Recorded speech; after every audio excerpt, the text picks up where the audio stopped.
One of the very positive sides of being a part of this community is that its members outstanding, and sometimes you never know what they are capable of until you hear them speak. And Alasdair Nisbet, I know him from the beginning of my rabbinic studies because he was the chair of Liberal College then. And this week he kindly offered to give a sermon, and I think that it will be more than relevant for the theme of High Holidays, of the upcoming Rosh Hashanah especially.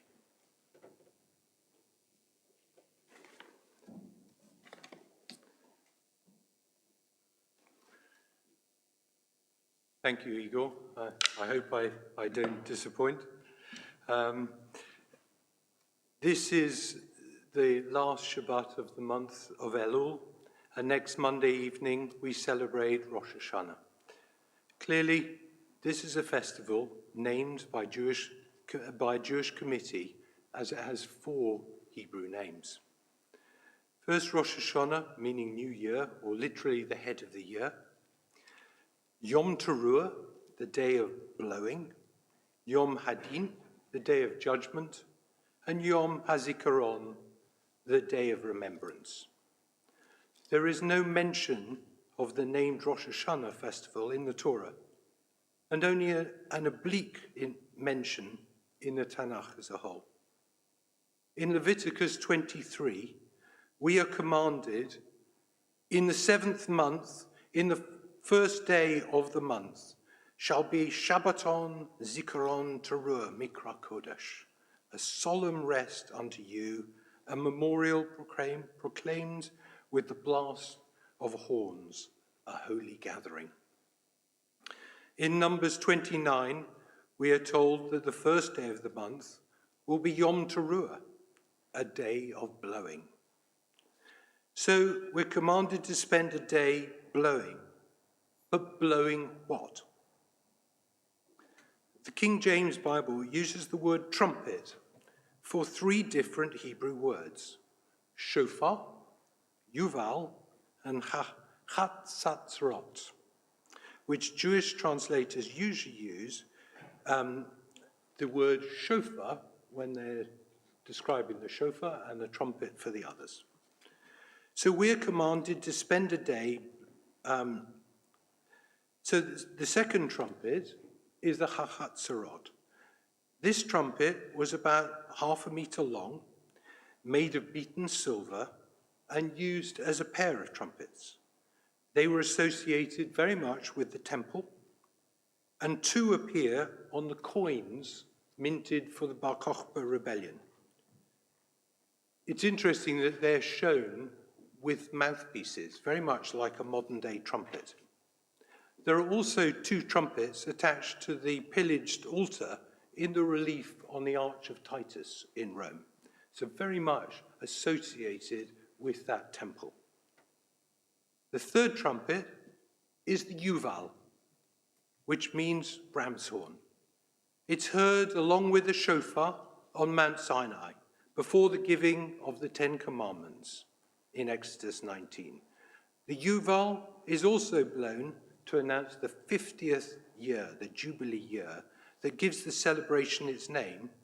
And during the siege of Jericho, the trumpets are specifically described as shofarot hayovalim, or ram's horns. I've come with a prop. So here is my ram's horn. It's amazing what it can do if it can knock down all of those walls. Let's come back to the sounds. The Torah mentions 3 different sounds for the trumpets and the shofar. On Mount Sinai, the call, or the voice of the shofar. And in Numbers, the teruah and a tekiah are commands to direct the children of Israel to the left and the right, and to move off and so on, all described in Numbers 10. They're also used and described for use in battle, and obviously Battle of Jericho is an example, and they're also used to celebrate festivals. And on the day of gladness, and at your fixed seasons, and on your new moons, you shall blow the trumpets over your burnt offerings and over your communion sacrifices.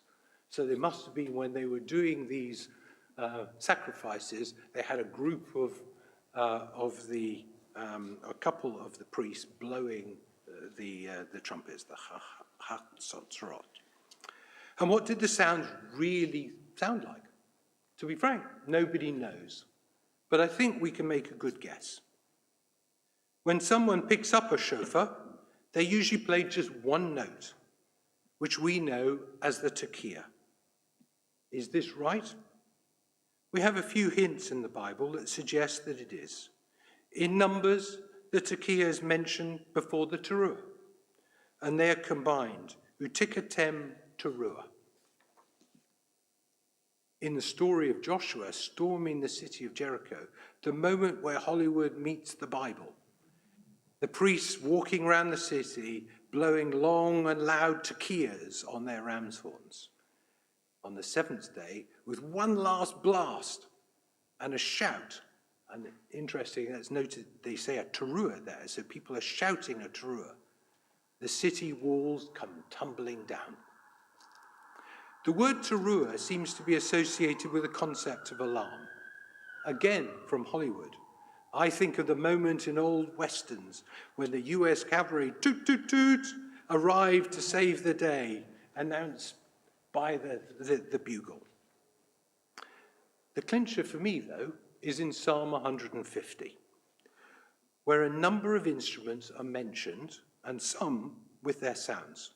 We get a tekiah shofar, which suggests a long blast, and then two sounds from the cymbals, the betziltzalei. The betziltzalei shema, which is mentioned first and suggests to me a big, loud sound banging together.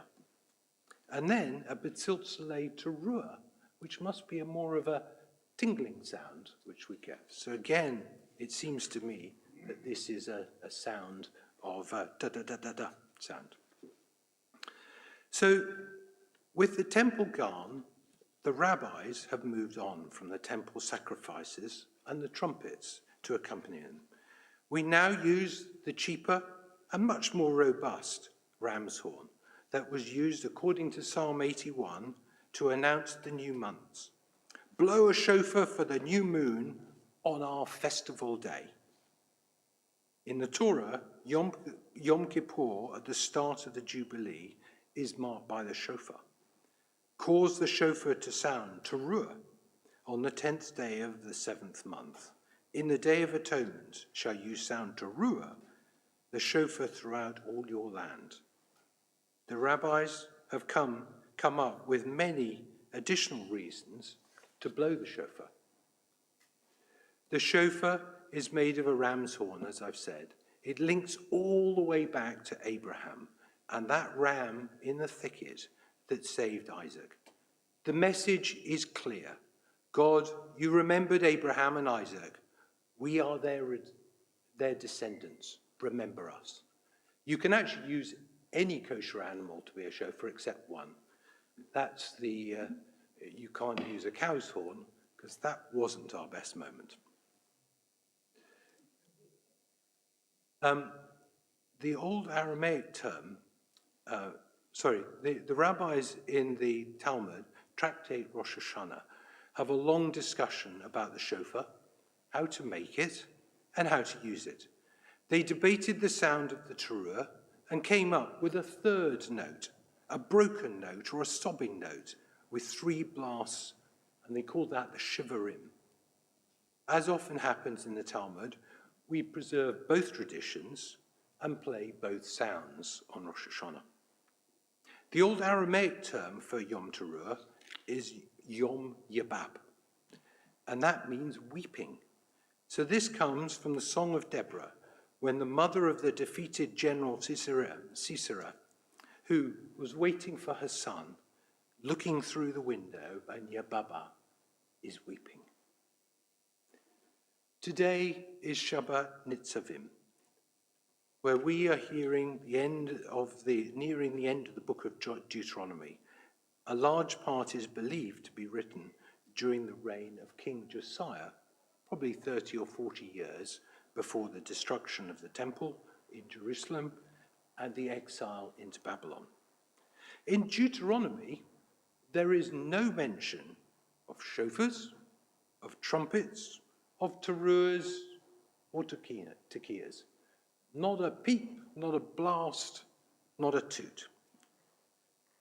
So, not even on Mount Sinai.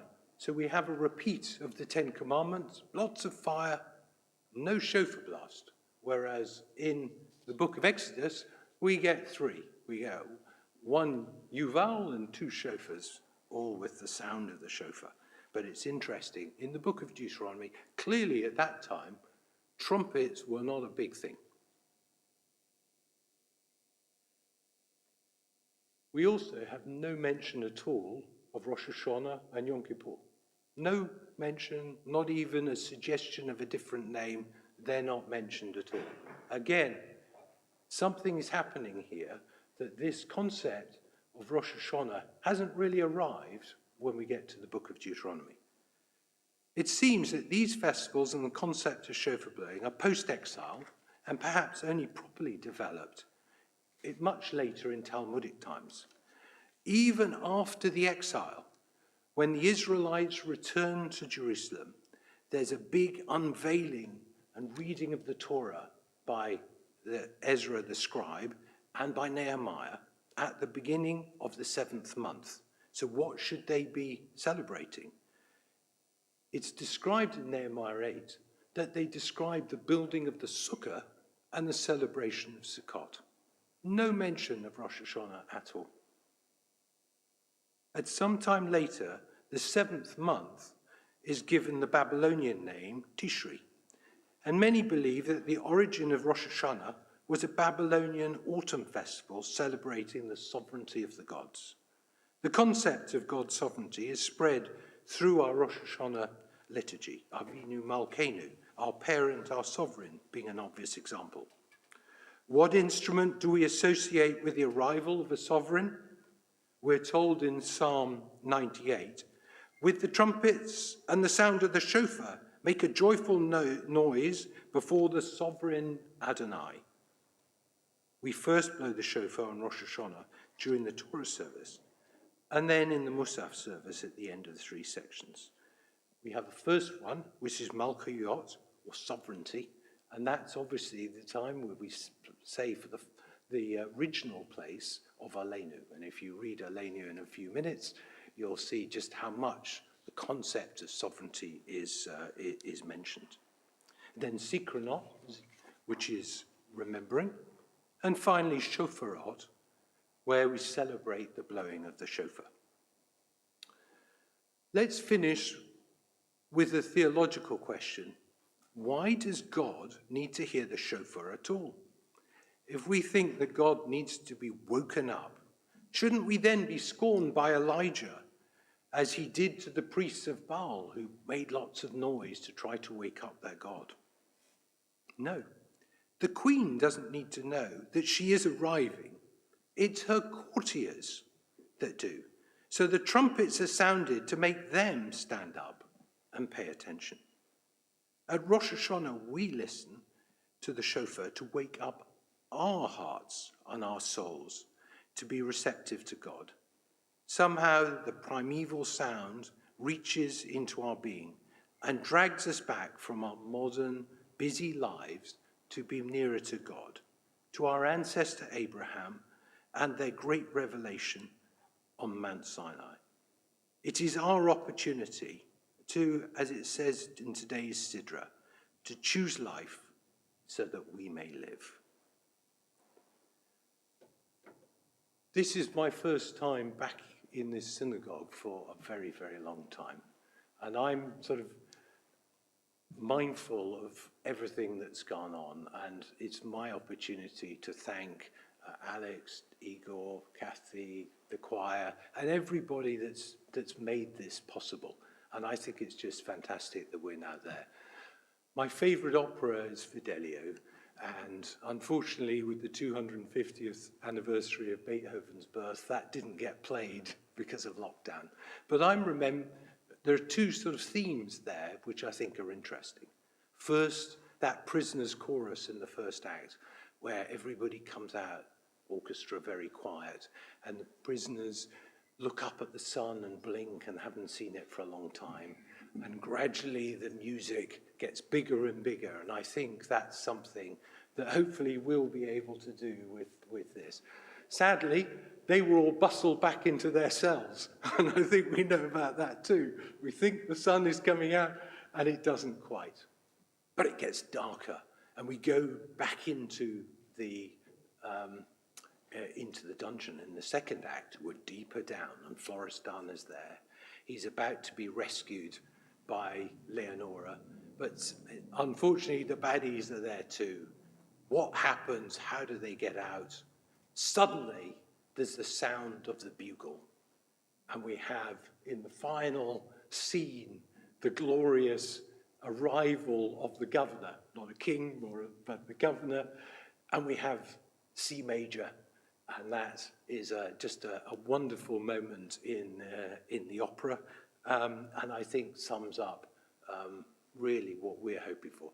High Holidays tends not to go into the major key, so we won't get much C major, but it is some. So finally, when the Baal Tekiah has blown in the service in the Torah service, he then sings Ashrei Ha'am Yodei Teruah Adonai Behu Panecha Yahalechun.